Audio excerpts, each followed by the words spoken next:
Everyone, I'd like to welcome Issam Nassar.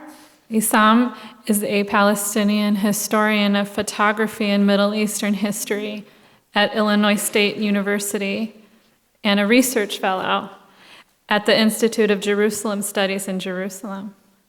He taught at the University of California, Berkeley in 2006, Bradley University from 2003 to 2006, and Al-Quds University from 1998 to 2003. He is associate editor of the Jerusalem Quarterly and an author of a number of books and articles, including A Witness to History, The Humanizing Lens of Nur Ali Rashid, the exhibition book of the photography of the Pakistani photographer, published in 2014. Today, he's going to present Bearers of Memory photo albums as sources of historical study in Palestine. Welcome, Issam.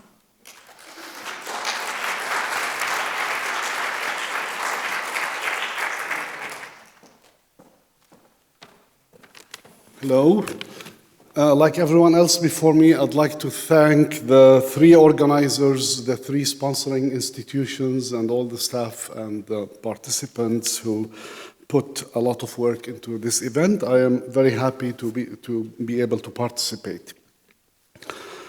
I'm going to start by mentioning that Palestine was one of the first places to be photographed in the Middle East. Egypt and Palestine were photographed only 2 months after the announcement of the guerre, and since then they continued, and other parts of the Middle East, to be photographed. But the primary theme of the images, early images, though this is 1920s from Life magazine, is the biblical landscape, not the people. As you would see, this is the Dome of the Rock in Jerusalem. It's the oldest existing mosque in the world, built in the 7th century, and still exists as it was built, with some, regular refurbishment and things like this. And it's an architectural wonder, in a sense, but the caption here in Life reads, "The site of Solomon's temple." So whoever took the picture or gave the caption was unable to see what was in front of their eyes, because primarily what they wanted to see or they were photographing was something else related to some other objectivity, that is the Bible, in a sense. And so forth, many of the early images all were focused on biblical sites connected largely to Jesus, but on occasion to also Old Testament narratives and what have you. The point is that in most of the early photography of Palestine, the people of Palestine were absent. And in fact, it is true to argue, I suppose, as one historian argued, that the more Palestine was known, the less its people became visible. And that is a curse, I suppose, in some sense or another.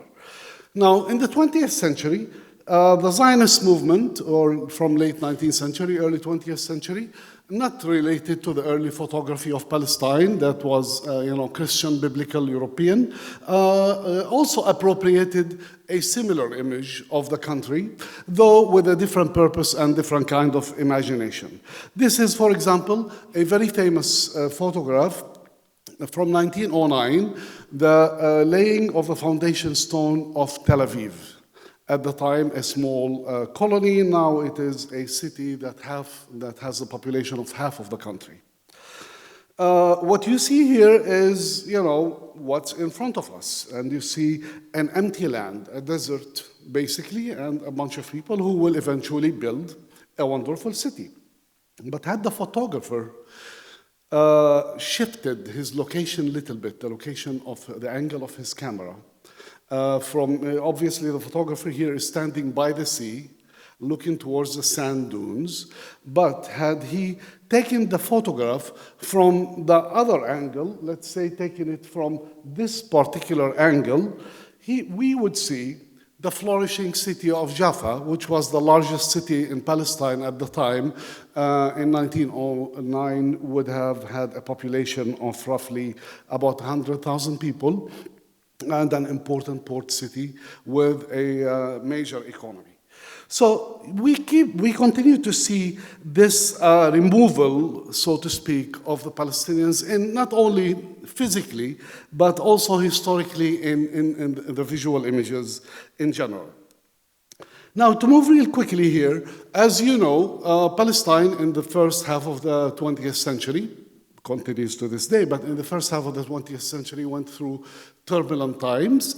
After, or towards the end of World War I, it ceased to be part of the Ottoman Empire, was occupied by the British for the next 20 years, and then immediately in 1948, after the end of the British control, the State of Israel was established, and a large portion of the Palestinian population, the non-Jewish population of Palestine, were expelled or fled and were not able to return to their homes.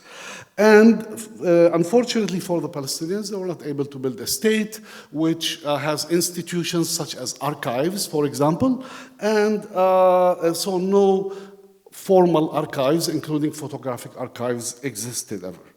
It is in this context that the few surviving photographic albums and photographs in general from the period before the diaspora of the Palestinians became very important. They became the point of reference to the glorious past, presumably, you know, in the current imagination, the glorious past when people were in the homeland.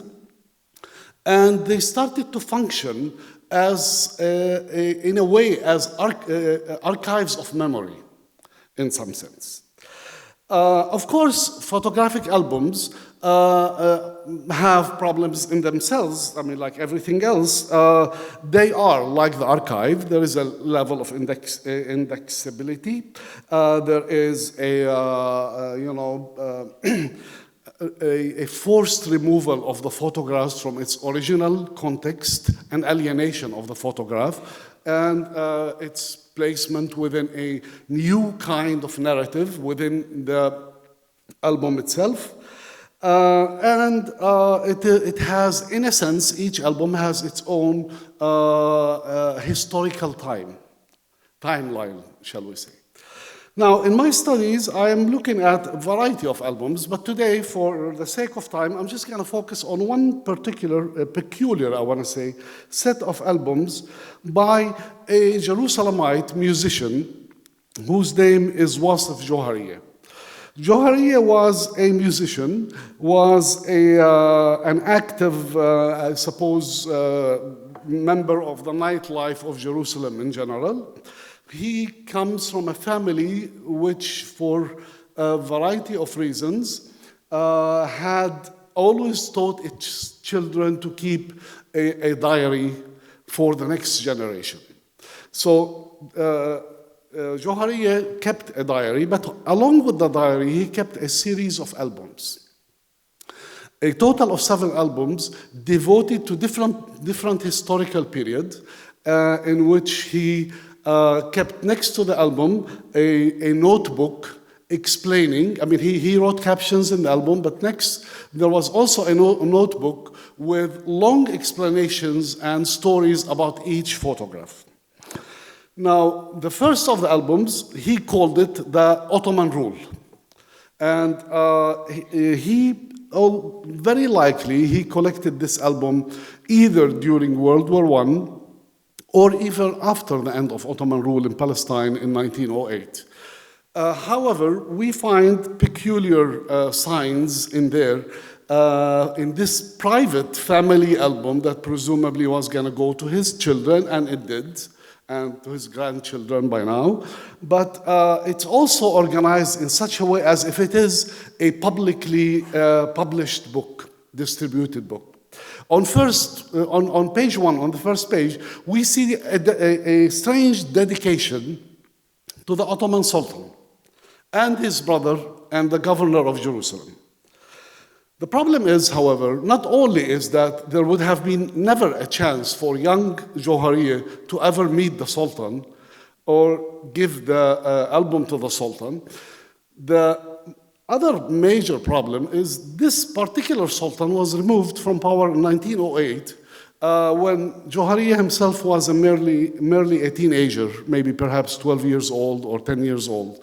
So it is very unlikely that he dedicated this album when he was 12 years old. Clearly, he wrote that the dedication later on, and it's dedicated to a sultan and his brother, who was a sultan who was removed from power in 1876.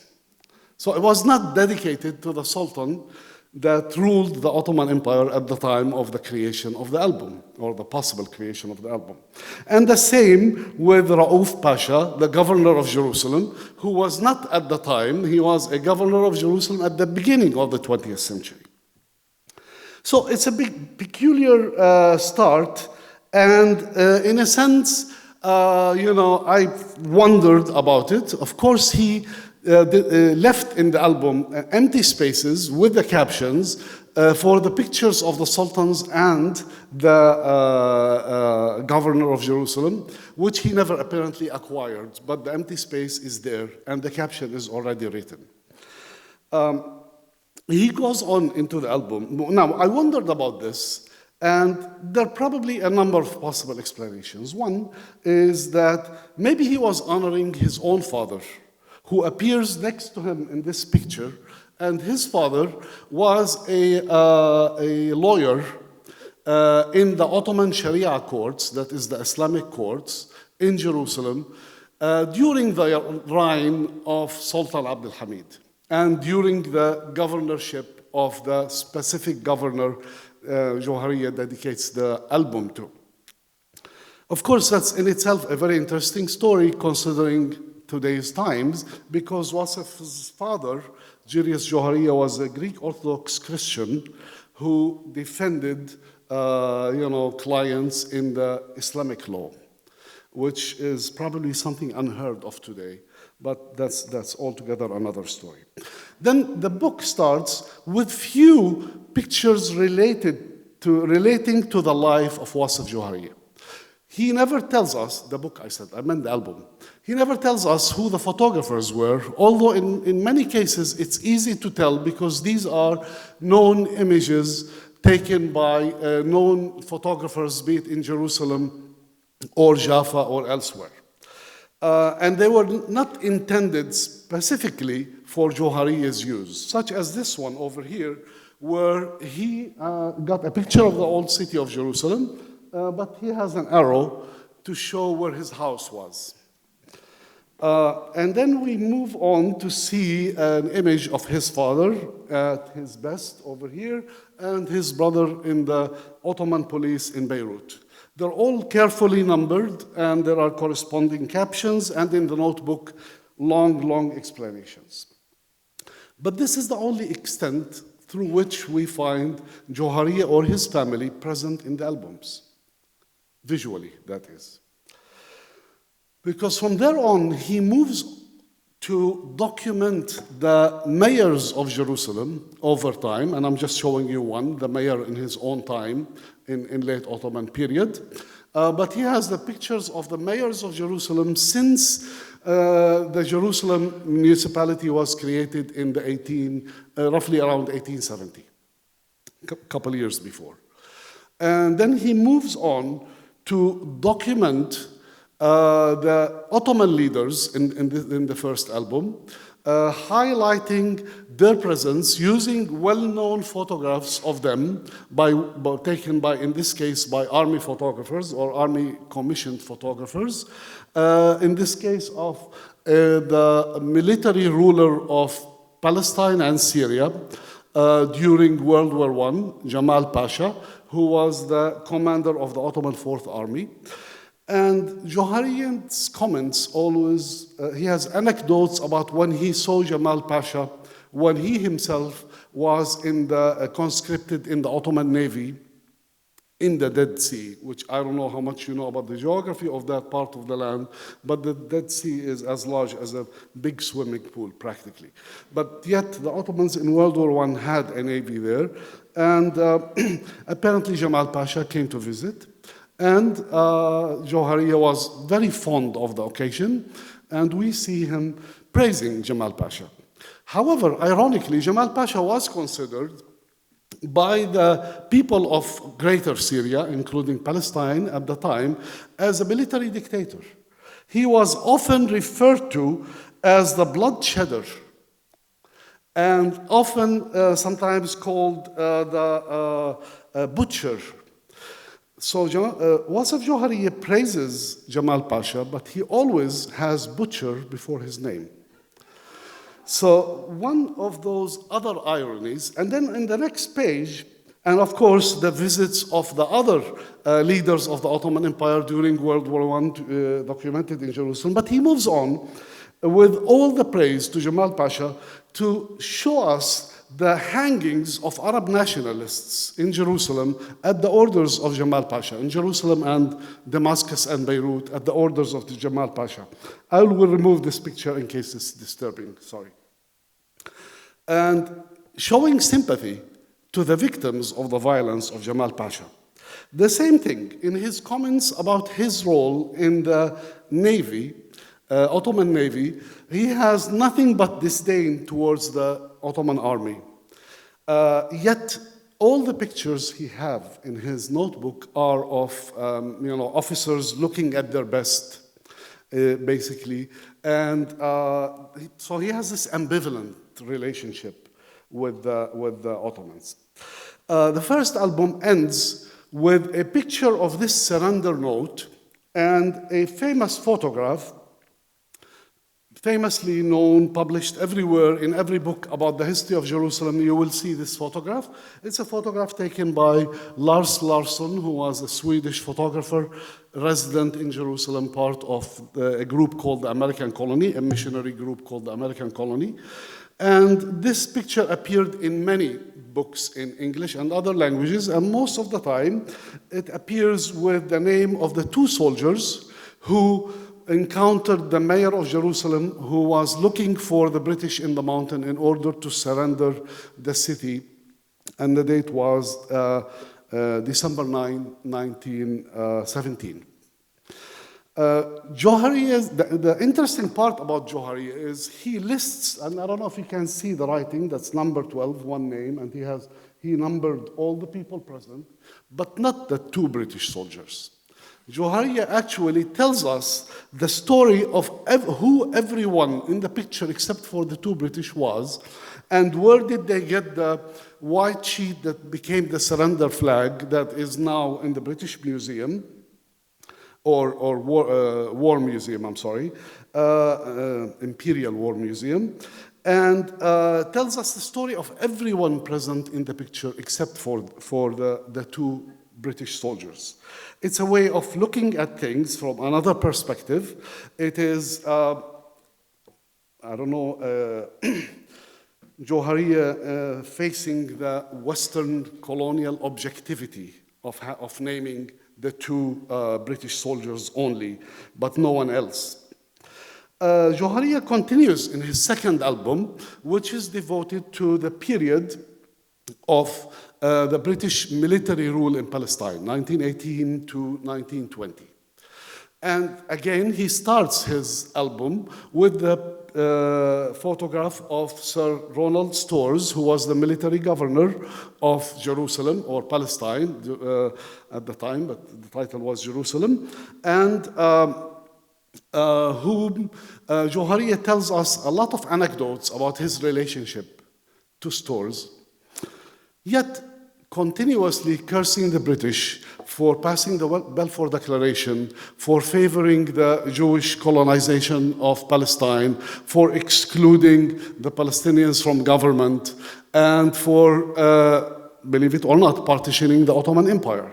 So now he laments those old days that he, in the previous album, he rejected. And in the third album, devoted completely to the activities of the Palestinian or Arab or Islamic variety of groups' resistance to British mandate, such as this picture, which he writes a caption on the picture It's a 1929 committee of, how do we translate it? The Rescue Arab Committee of Jerusalem, and it's meeting in 1929. And then he moves on in another album, third or fourth, I don't know where I am now, which is fully devoted to the famous artists who visited Jerusalem particularly, but also he includes Jaffa, in his lifetime in the city. And in all of these pictures, we have captions that highlights his relationship, personal relationship to all of these artists. But he's never in the picture. For example, this picture is from the archive of the Palestine Broadcast Company at the time, which was a branch of the British Broadcast Company in Palestine, with the visiting artist in the middle from Egypt, a famous comedian. And Joharieh notes everything, but he's not in the picture. We have images of his favorite belly dancer of all time at the time, Badia Masabni, who came to Jerusalem a few times, and you get the feeling that he was completely in love with her. But of course, he's never in the picture, and he doesn't have a single signed photograph. So we don't know how he acquired this, or if what he's telling is the truth or not. But still, it's an important fact that he documented the visits of all those artists. Now, was he trying to do the same thing as with the Ottoman Sultan and the British military governor? Was he trying to highlight his personal status in relationship to authority, like Jamal Pasha and Governor Stores and Badia Masabni and other Egyptian singers, Abdul Wahab and others? I will spare you the names. Was he trying to place himself in the middle of this particular history, in which he is not present visually, but he is present in every caption, so to speak, or not necessarily every caption, but he is present there because he chose those pictures, he created the narration, and the historical timeline of each album relates to him. So when Jerusalem surrendered to the British, in his caption, he tells us what he was doing at the time. He was visiting his sister in the old city. He had escaped from the Ottoman Navy 2 weeks before and was trying to hide somewhere. So he tells us that, and then the caption about the surrender of the city. So he is the point of reference in some sense. Yet at the same time, we have other books, other albums devoted to the social life or the milieu in which we should believe that Joharieh had rubbed elbows with. So we have images of a happy life in the 1930s. Of course, if you read Palestinian history, the 1930s were among the worst times. Palestinian revolt that was crushed by the British, etc., but not in the albums of Joharieh. It's a vibrant society. And I'm not saying this to say that he's not telling the truth, but this is what's missing from the tragic history of the Palestinians, is the normal life that a society had at different times. So we have that continuously. So it's very playful in a sense. And then abruptly, his albums end. Album number 7 is not completed, and they end in April 1948. We know from his memoirs, which he wrote later and were published later, that he had already moved from the old city of Jerusalem to the western suburbs, and they fell to the Zionist paramilitary forces before the creation of the State of Israel. And he either fled or was expelled, it's not clear. And he ends up with his family in Beirut, Lebanon, as a refugee. And we know that he did not take his photo albums. He left them in the house in Jerusalem, but he hid them somewhere in the wall and covered it very well. And someone was able, after Israel occupied the rest of Palestine in 1967, and the internal borders, so to speak, opened up, a relative of his went with specific directions to this home that is now occupied by Jewish immigrants who are Israelis by now, who this probably will not happen today again, but at that time were very welcoming and helped him locate those albums, and he was able to retrieve them. So his albums sort of stop with the end of Palestine, unintentionally, I suppose. But it is part of the Palestinian tragedy that the Palestinians call the catastrophe of 1948, when their society was disrupted and they turned into refugees. Had he continued to document in his album, I would like to imagine that he would have included a photograph like this. This comes from another album that I'm studying, but I'm not talking about it today.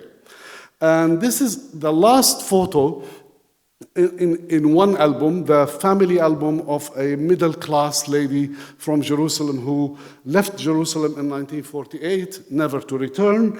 And the last photo in the album is rather playful, with her and her family and friends waiting for the bus in front of their home in what is now West Jerusalem, or what was then also the western part of Jerusalem, to take the bus to leave temporarily until the hostilities are over, so they will return later on to their home.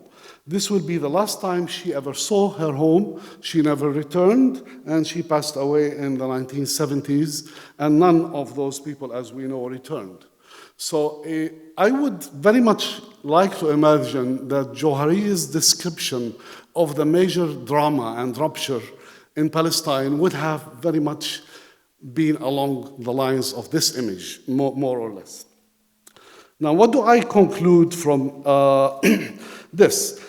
Obviously, what we have here is a new kind of archival activity, an archival activity that is not kept anywhere. These albums of Johariya, for example, are with his family, and they're not accessible to many people. Very few people see them. Yet he built them in a way as if they were public record, as if they were history, in some sense.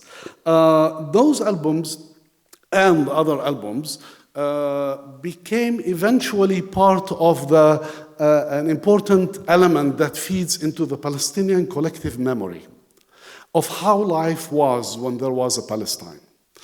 Whether people would look, and many of the Johariya images were published in books about Palestine, such as Walid Khalidi's famous book, Before the Diaspora, which at least 70% of the images came from Johariya. Many of the Palestinians who ended up in refugee camps were originally from the more than 500 villages that were destroyed late after 48, and were not city dwellers or were not middle class in that sense. But they have no visual reference. They have no historical imagination of the past. So this kind of middle class playfulness, playful life of Wasif Johariya in a city becomes also part of their visual collective memory and imagination in some sense or another. At the same time, coming back to the issue of objectivity,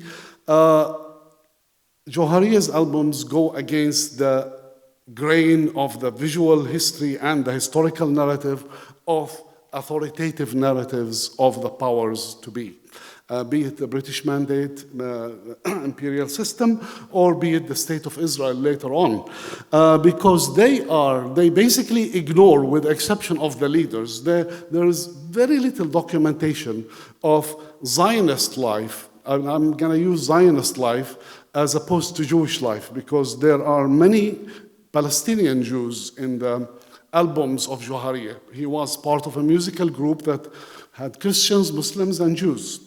But there was clearly an avoidance, or maybe a non-interaction, with the Zionist migration and colonies that were built in Palestine at the time, which you would see only in any official Israeli narrative. But here, Johariya, although not published, but Johariya gives the agency to the Palestinians. He places them in the middle of the history of their country, from which, as in his case, they were removed. Not only he gives the agency to the Palestinians, in fact, the primary agency is with him, although there's only one picture in the 7 albums of him as a child. The first picture is not from the albums where he is playing his oud. That's from, I acquired it from his family. So the agency is with him. He is the part of the history of the Palestinians, maybe bigger in his view than the need to place himself in the album in some sense. It is, in a way, the subjectivity that stands against the official objectivity. It is a sort of a subvertive act, intended or not, but looking at it from today's vantage point, it is an act of subversion against colonialism and political power and domination. And thank you.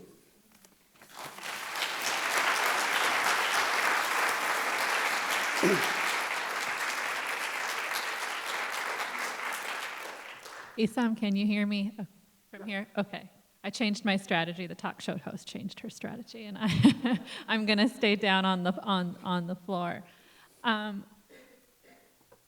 was wondering, how much did the albums guide the writing of his autobiography, and when was the autobiography written, and did that prompt him to return to his home to retrieve the albums, that he needed those visual references to help guide his writing? Yeah. Well, the albums differ significantly from the memoirs. The memoirs are full of details about his personal life, the woman he knew, the long nights of drinking, even descriptions of very interesting for historians, social historians.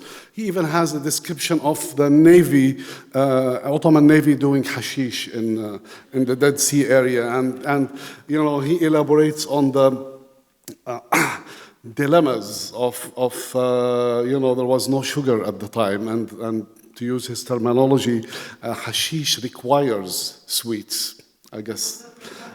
So that was like a major dilemma. This is what the Ottoman Navy was busy with. So it's very colorful, but no direct relationship. The narration does not intersect, except in some occasions he would say, and I have a picture of this event in my album on page so and so. The memoirs seem to be written, at least we know they are possibly copied, in the late 60s, when he was on his deathbed, basically, for the last 3 years of his life, in Beirut. Being a refugee in Beirut, he was not able to return to Jerusalem and to retrieve himself.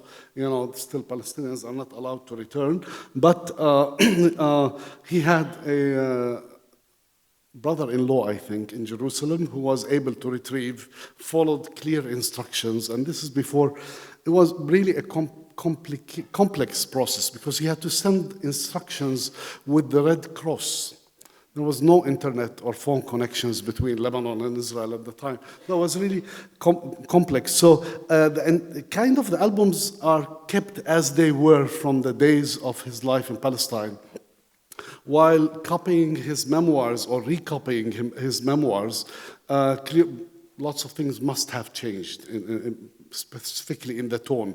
He appears to be more revolutionary towards the end of his memoirs than in all of his albums. Thank you. I'll take one question before we start our panel discussion.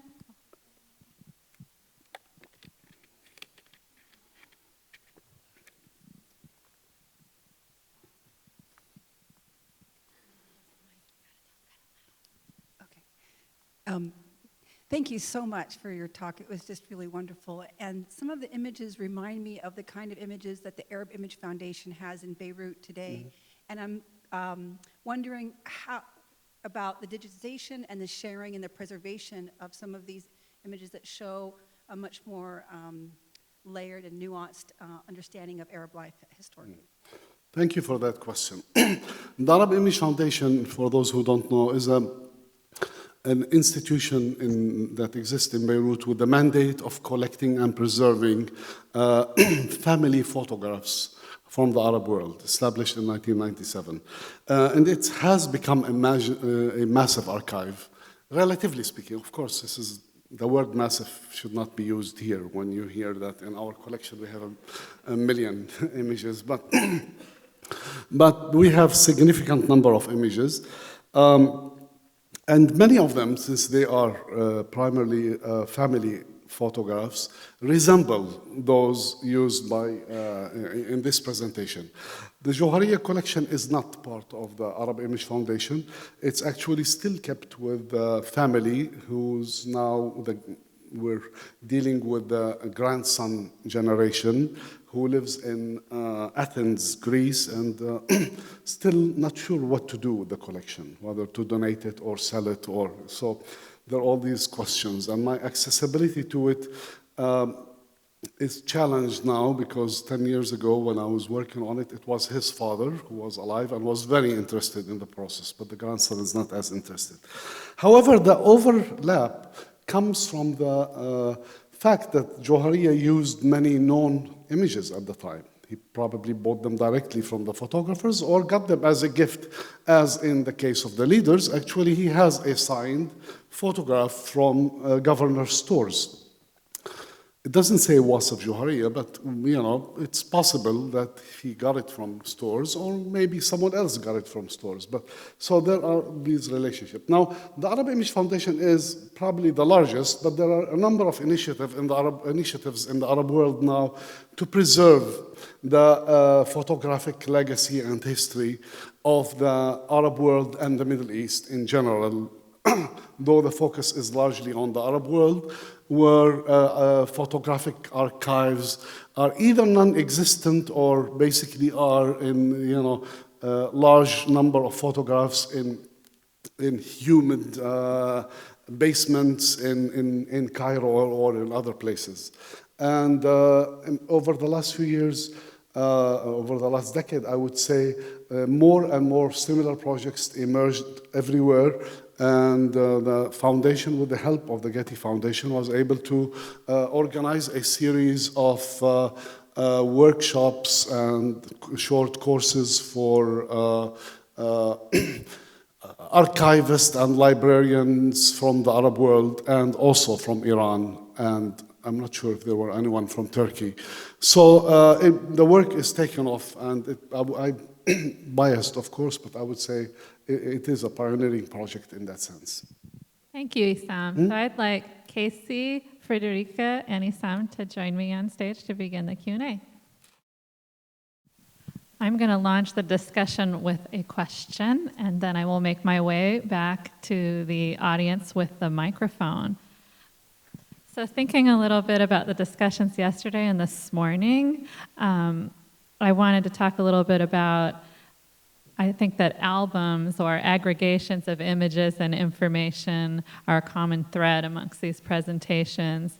When I think about the museum at home, guest books, and Johariya's albums, that they're assemblages, there are elements of aggregation, curation, obviously some thought about the audience, and a desire to have impact.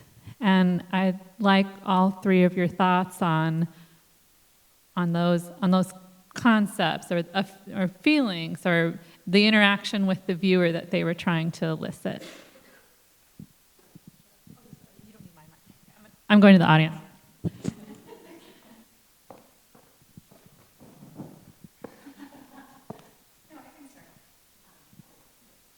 Oh, there we go. Can you hear me now? So Anne, you're asking about intentionality and reception, and I think, I'm fascinated by intended audience in my particular project. I think what's fascinating about this panel is really the ways in which these different audiences, maybe in your case, he could have anticipated that somebody would look at the album in the future. And certainly in your case, because these were commercially available objects, there was a presumption of a need and a desire to see these things. I guess I would say in the case of Gardner, she had a public forum and she was going to use it. And these cases were a very intentional effort to argue for a particular way to remember her. And as I said earlier, in response to another question, I think that the audience she sought was pretty broad. So I think she was looking to impress her friends, but I also think that she was looking to teach people who might not know who her friends were. And I think that's important.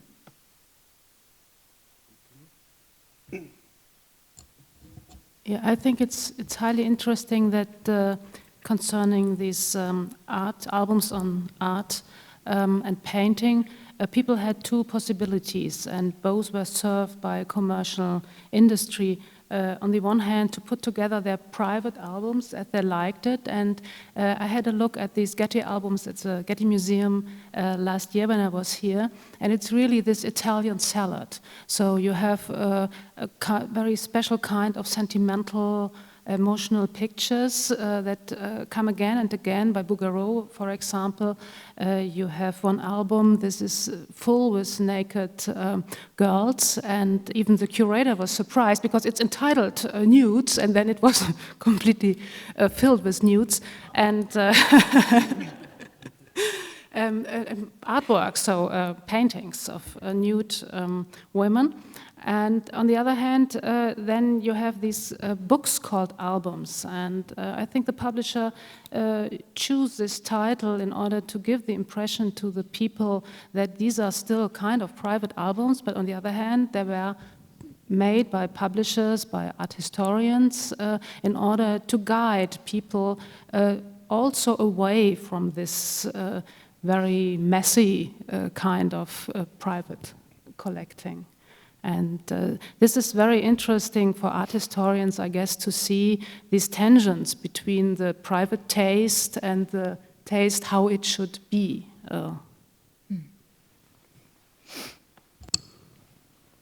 Really very interesting panel in terms of the connections here. Is this working?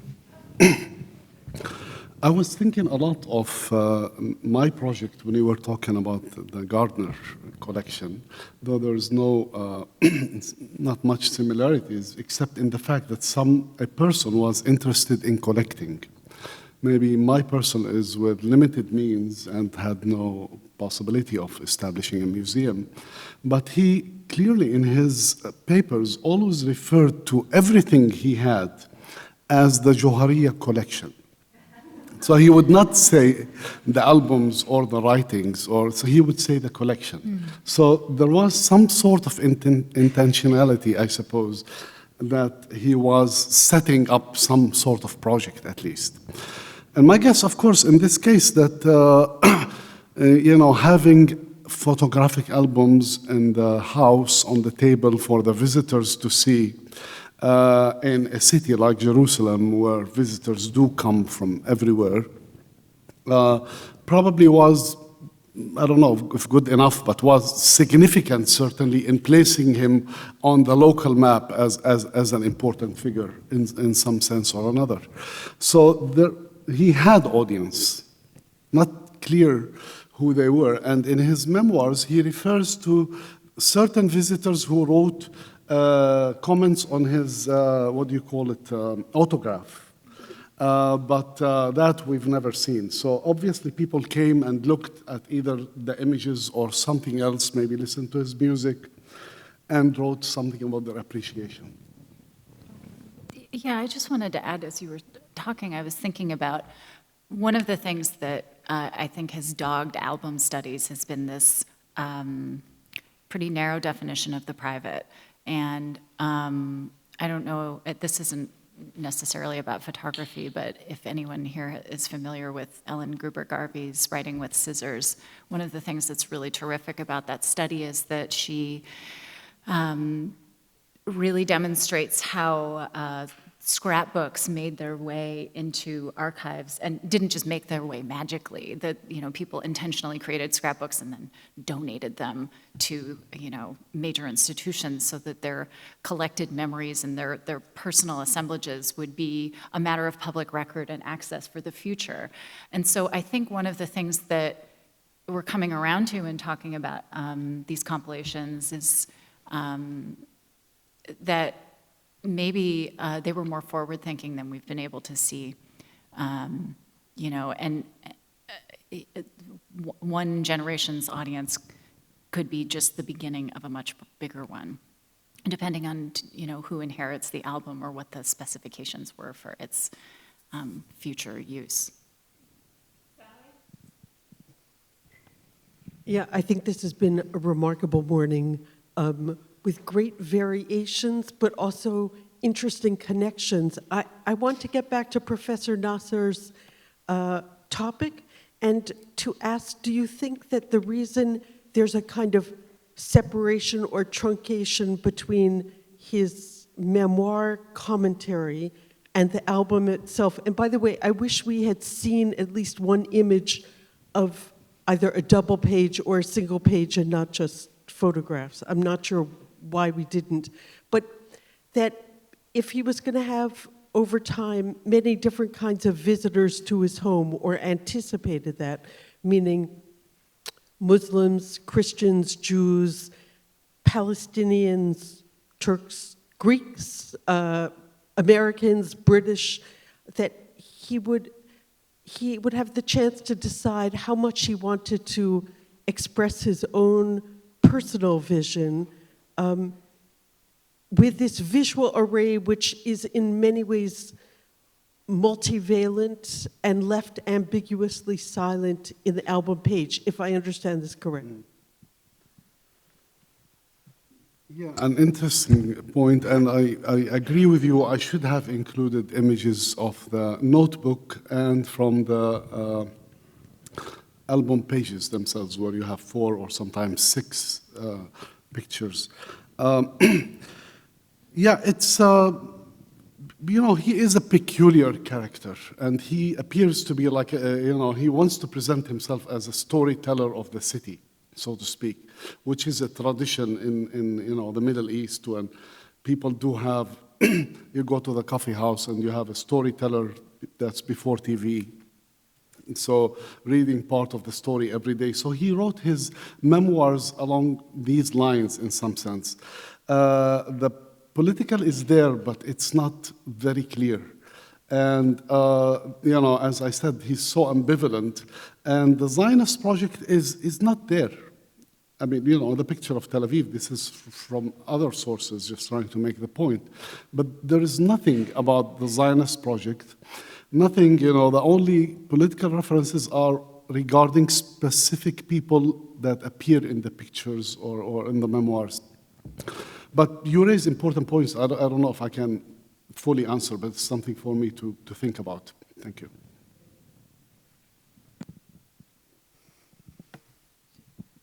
I'm just wondering to what extent, I mean, this is a very interesting character who, he's Greek Christian, or his family goes back to Greek Christian. Yeah, Greek Orthodox, but that's a denomination, not right. a nationality. So Right. he's an Arab Christian. So, but that's exactly the point. How much is this album troubled by the intersection of nationality and identity as, you know, defined by religion? So in other words, is he then appropriated into a political narrative because he's a Palestinian, as opposed to being slightly outside it as a Greek Christian? I mean, he's just a really interesting character, and I'm just wondering to what extent looking at the albums is not an imposition of a position, but it's the subjectivity of the looking, as opposed to trying to find all of the threads that trouble him as a character in a time and place. Mm-hmm. Well, in the Palestinian context, especially at that time, and up to maybe the last 20 years, perhaps, The main element of that distinguishes groups was whether you're Jewish or not. And in that sense, Christian and Muslim were often seen as one thing in Palestine, despite, the American coverage here makes Palestinians to appear just connected to Islam and Hamas and all that stuff. Johariya is very versatile character. He plays often with the various religious identities. I'll tell you a story he mentions. When the British occupied Jerusalem, I learned from Johariya that it was the British who renamed the neighborhoods of Jerusalem in connection with various religions. That there was no Jewish neighborhood or Christian neighborhood quarter, as they're known, Jewish quarter, Christian quarter, or Muslim quarter in Jerusalem. There were so many smaller quarters, but then the British divided them, not physically in terms of people, but in terms of the locations of the largest number of religious locations for one community.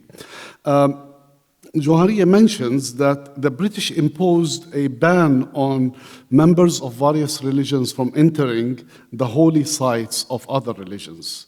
So, for example, Jews and Muslims could not go into the Church of the Holy Sepulchre, and non-Muslims could not go into the mosque, etc.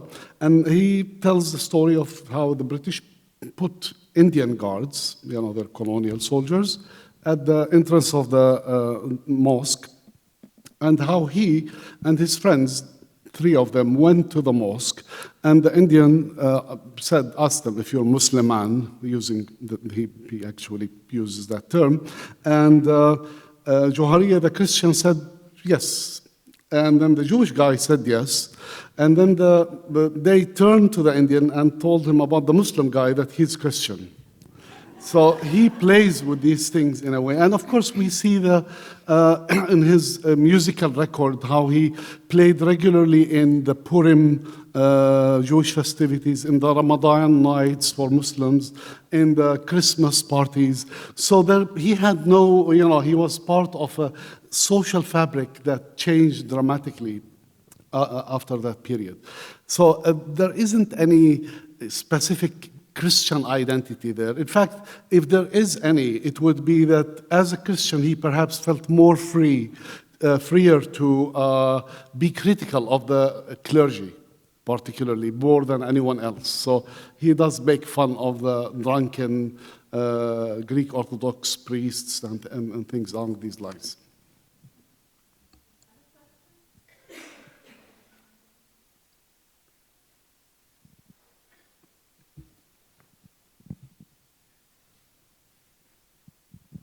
I'm curious what sort of conversation you've had with the family about conservation of the materials and the vitrines with the mixed media stacked and layered and overlapping and being unique objects. What is the conversation there about conservation? What's the conversation about? Unfortunately, they're just kept in the closet in the home of right now would be the grandson. The son was very proud of his father and wanted to do a major project and was willing to fund, publication of everything, and he did partially fund the publication of the memoirs. And we were in negotiations about the need to place those in an archive that will take care of the images. He was willing to give us the right to scan. So I scanned the images, and they are available at the Institute of Palestine Studies, but not the physical albums. And now we move to the grandson, who's not, I'm not sure what the story is, but, he's more reserved. I'm not sure whether he still knows what to do with these albums or not, or if he's thinking that it's a major treasure that would bring some money in the future. I'm not sure, but unfortunately, they're just kept in a closet. Nothing. There is no physical preservation of the images.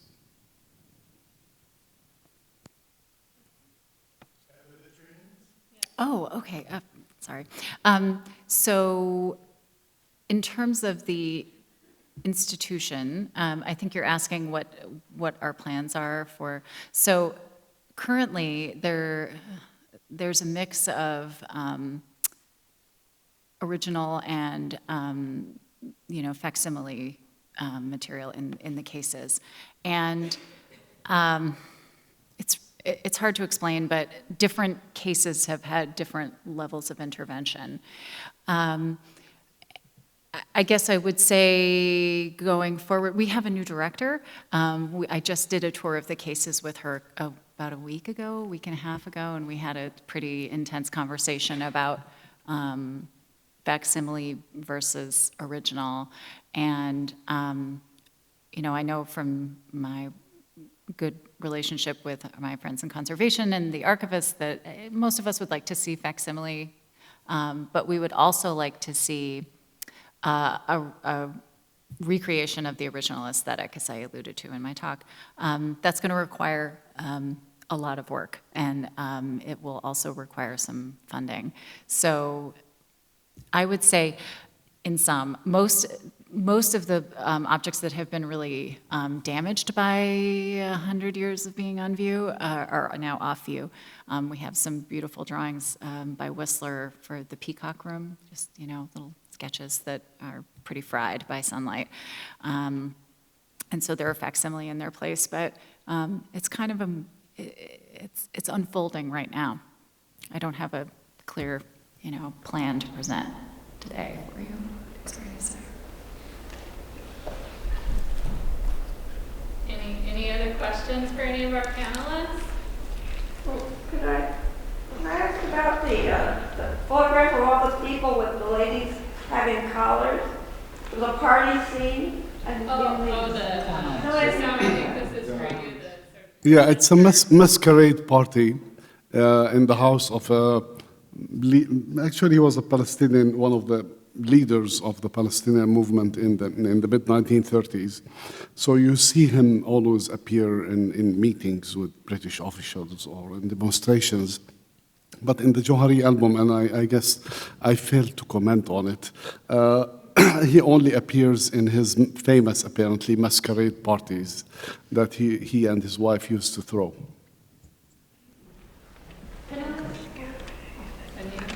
I've read about the thousands of books that are in the Jewish National Library that were part of the 1948 Palestinian Just War. Can you speak into the microphone? Sorry.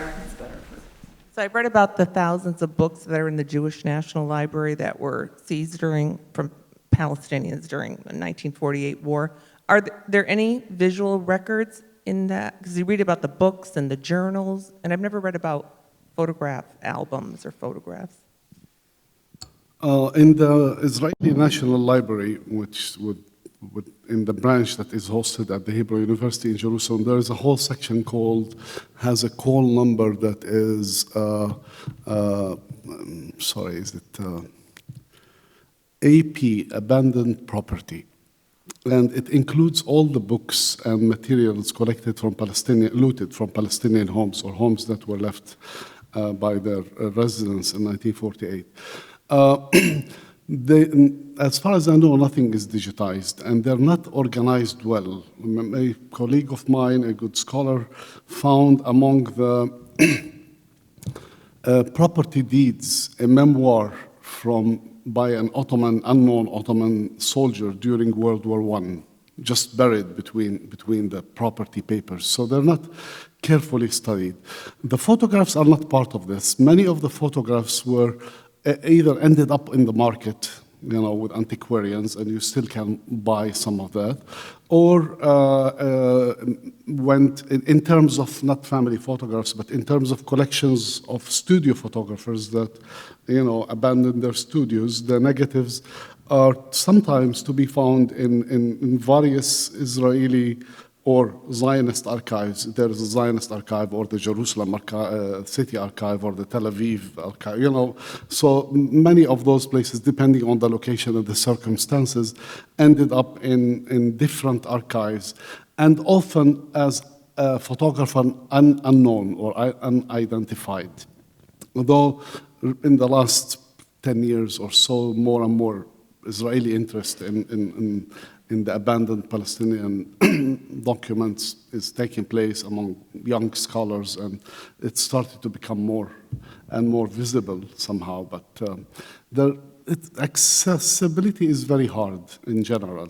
It all depends on what archive. But as a Palestinian, I had all the credentials needed. My best experience was when the archivist said, "Okay, you sit here and tell me what you want. I'll go and bring it."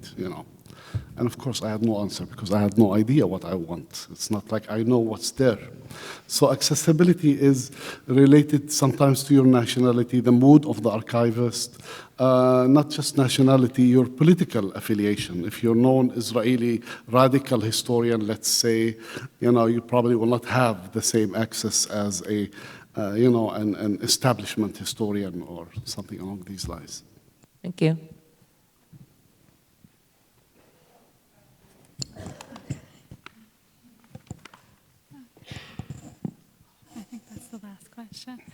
I think we have one more question from Glenn. Okay. I wanted to ask Federica about the albums. Do we know anything about how the images, what images were selected, who selected them, whether they were available photographs or whether or not the writer was involved in the selection of them, or whether the museum itself selected them?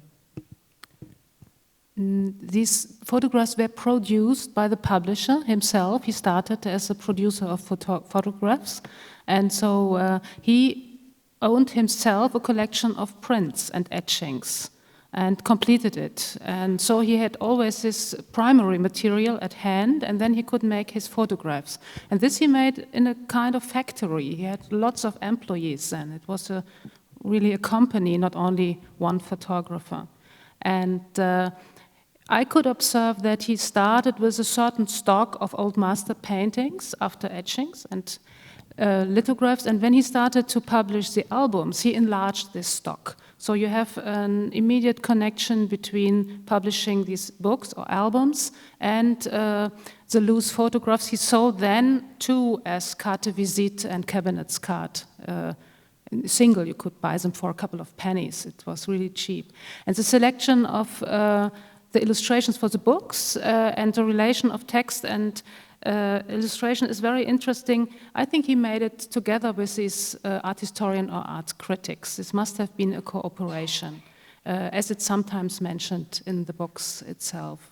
But the availability came from his side. So I think these gallery albums belong to the first ones that were published illustrated with photographs from prints. I'm curious about, in general, about the interaction between canon formation and simple availability. Is the archive of engravings extant? The last question was how? Is the archive of engravings still exist? Does the archive of engravings still exist? No, nothing exists. But this is a very, very great question because I am mainly interested in looking how this formation of the canon was influenced by visible material. And this means, on the one hand, the display in museums and in collections, but most part was in the field of illustrations and reproductions. And there we have this continuity, as I wanted to show, from the prints which were photographed to the photographs of original. You see the Holy Night of Correggio exists in hundreds, perhaps, of prints and etchings, and so, yeah, it was photographed. And the problem at this time, as you may have seen, is that there were many wrong attributions. So we have the formation of a canon of masters, which is very interesting because it was not self-evident as Rubens or Rembrandt were in this canon in the 1860s. They just became famous in the 1830s, 40s. We have no Botticelli, for example. He appears in the 1890s.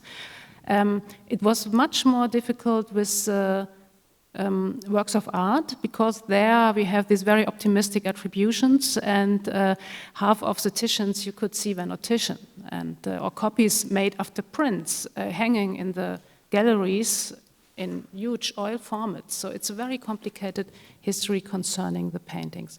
But it's absolutely clear that if there are many prints, you have many photographs, and then the original photograph is the original painting is photographed again. It's one big story.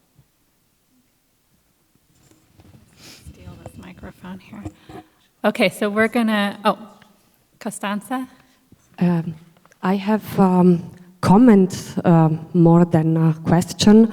You all showed in an exemplary way the dialectic of public and private in this form of archiving, and the albums or collections that were the topic of your contributions show at a small scale dynamics of the formation of an archive, although of course a lot is intentional in your case studies, whereas other forms of archive are built up by chance, by sedimentation over time. But I'm sure there is also a certain casual component also in your cases, and especially Issam showed the political implications of archives, but everybody showed that there is always the possibility to control what is conserved, that there is a selection, there is a display, and the possibility to control what has to be shown and translated to future generations. And an important issue is the issue that was maybe not so much touched until now in this conference, with the exception maybe of the talk by Melissa Wren, the topic of nationality.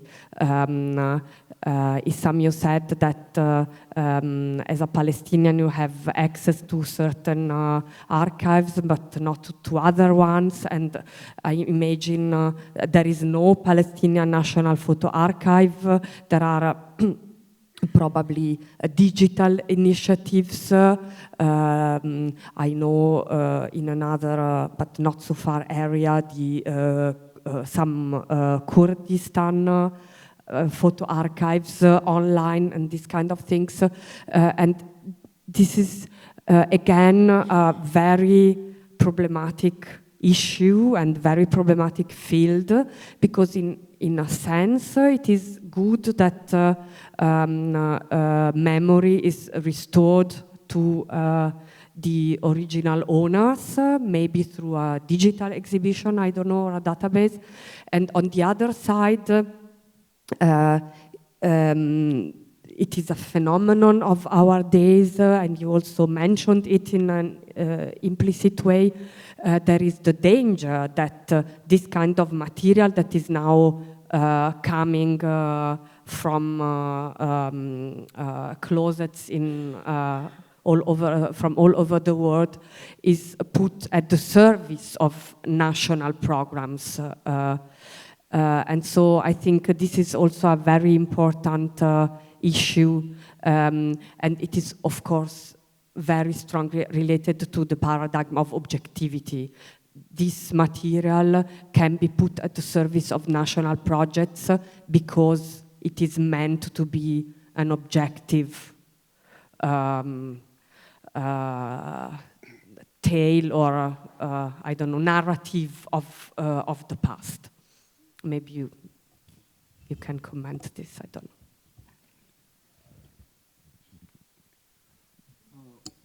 I appreciate your comments, and they're the kinds of issues I'm thinking about, so I don't have a particular response. But yes, we have everywhere. There is now the use of digital materials, like documents as well, in order to construct some sort of glorious national history or nationalist narrative. And as in all narratives, you know, by highlighting something, you're forgetting a lot of other things. It's the process of selectivity.